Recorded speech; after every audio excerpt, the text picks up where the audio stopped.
anh ấy phải em nó bọn hả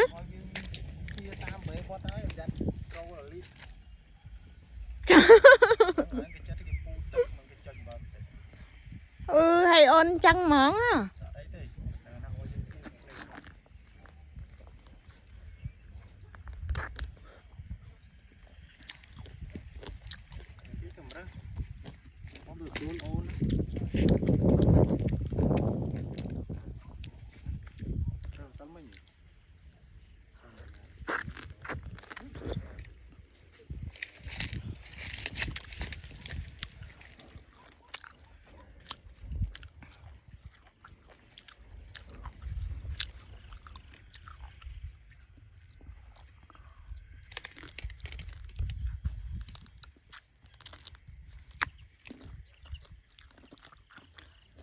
Apple cả hôm nếu ai em rồi bọn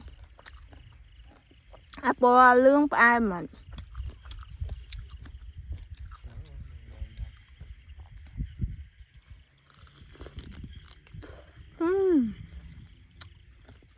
căng ngâm tiền ngọc ai kêu lần thứ ăn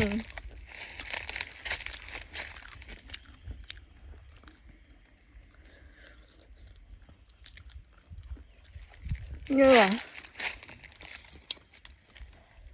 ôi thùng mà bọn á chuột bạch chùa móng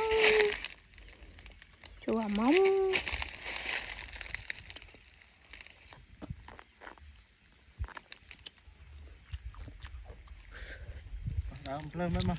mình nhập tàu hao với con này thắt tê con này tê tụi mày mà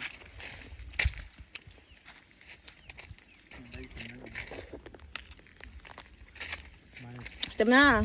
luôn lòn bạc kê đó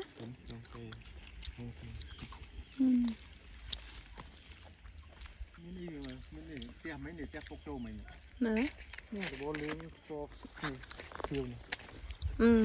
cho chất này tại nông dùng bơi khơi mình nữa hả